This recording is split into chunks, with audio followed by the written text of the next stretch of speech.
Jumpa lagi Sobat Olahraga, semoga kalian selalu dalam keadaan sehat dan penuh semangat.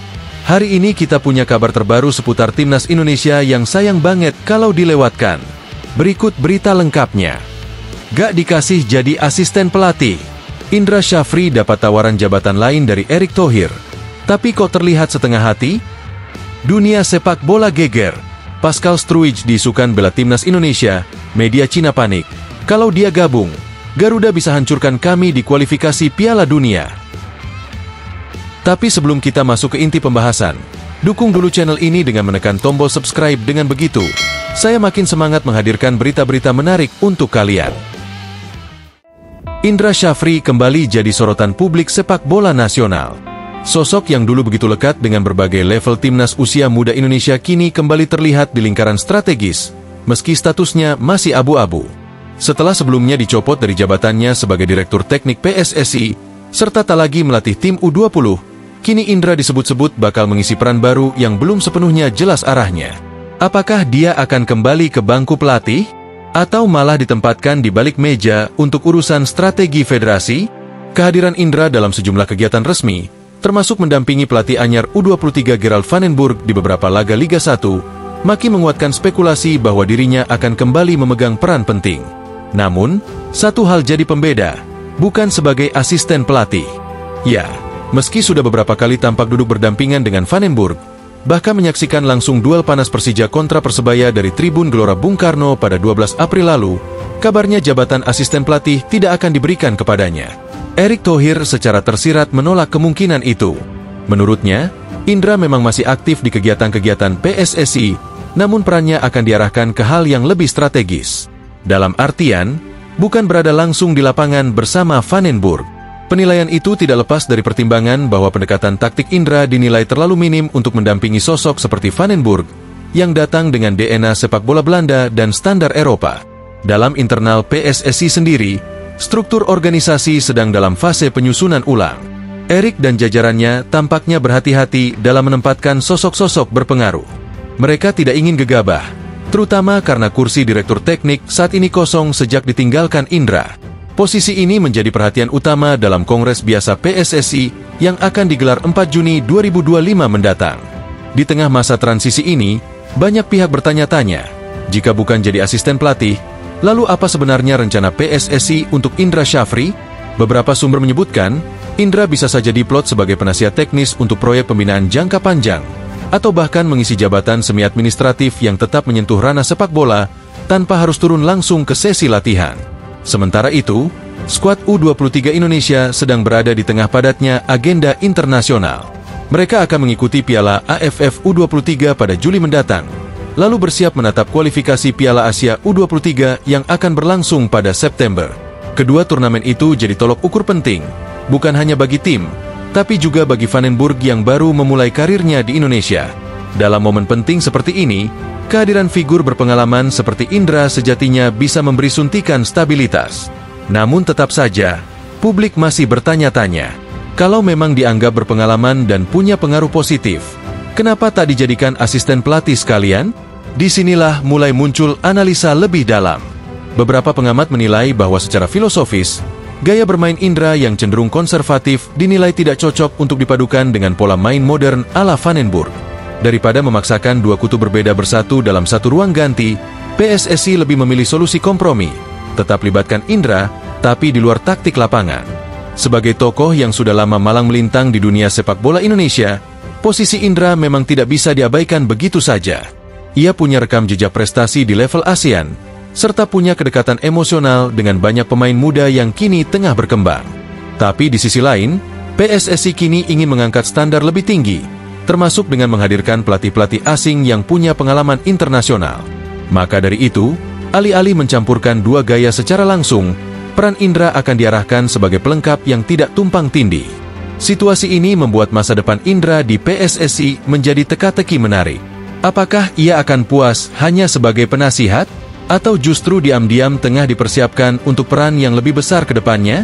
Tidak sedikit yang berpendapat bahwa PSSI sengaja menjaga jarak sementara agar bisa menilai secara objektif kinerja Van den Burg tanpa intervensi. Barulah jika kondisi mengharuskan, nama Indra bisa muncul kembali ke permukaan sebagai penanggung jawab utama. Erick Thohir sendiri dikenal tidak gegabah. Ia pernah menegaskan bahwa semua posisi di PSSI harus diisi oleh individu yang tepat sesuai kebutuhan dan visi jangka panjang. Dunia sepak bola geger. Pascal Struijk diisukan bela timnas Indonesia, media Cina panik. Kalau dia gabung, Garuda bisa hancurkan kami di kualifikasi Piala Dunia. Pascal Struijk. Nama yang satu ini kembali mengguncang jagat sepak bola Indonesia.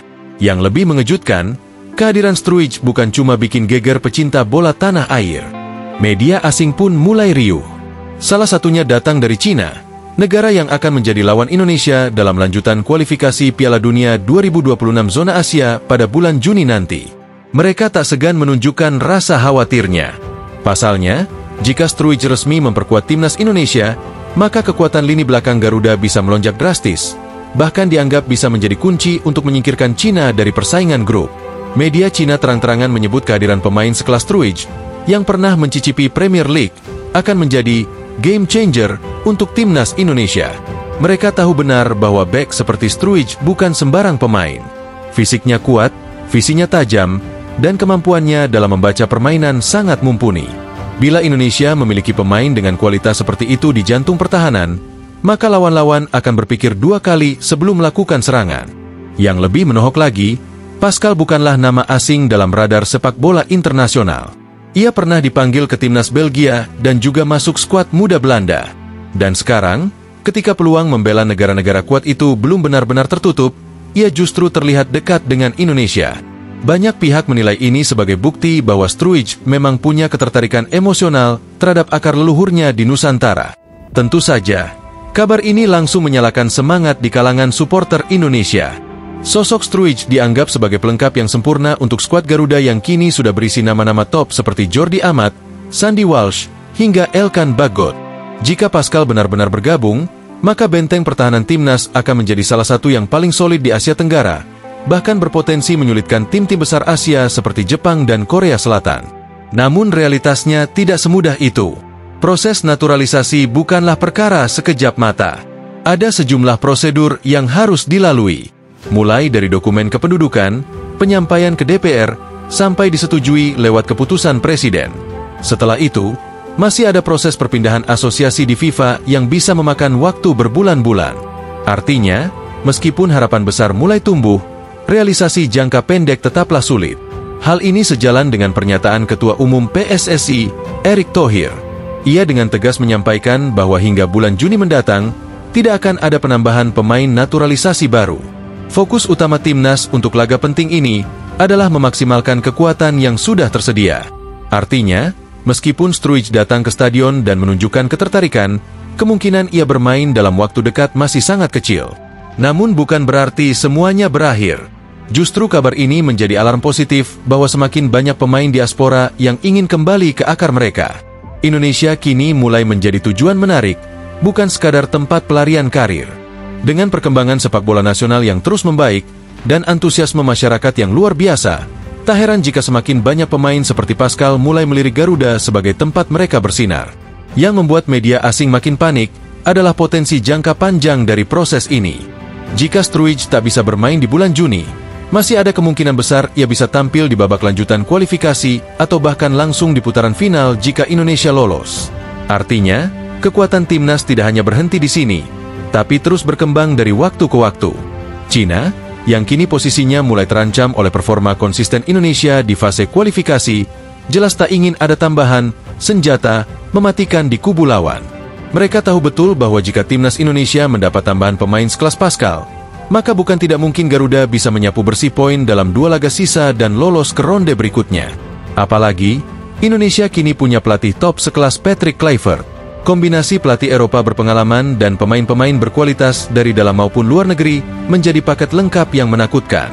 Dan kehadiran Struijk bisa menjadikan semuanya sempurna. Kini, bola berada di tangan federasi. Jika PSSI benar-benar serius memproses Struijk, maka langkah-langkah persiapan harus dimulai sejak sekarang. Tak perlu terburu-buru untuk Juni, tapi target realistis bisa dipasang untuk laga-laga setelahnya. Karena satu hal yang pasti, jika Indonesia berhasil mengamankan jasa Pascal Struijk, maka bukan hanya media Cina, tapi seluruh Asia akan mulai gemetar.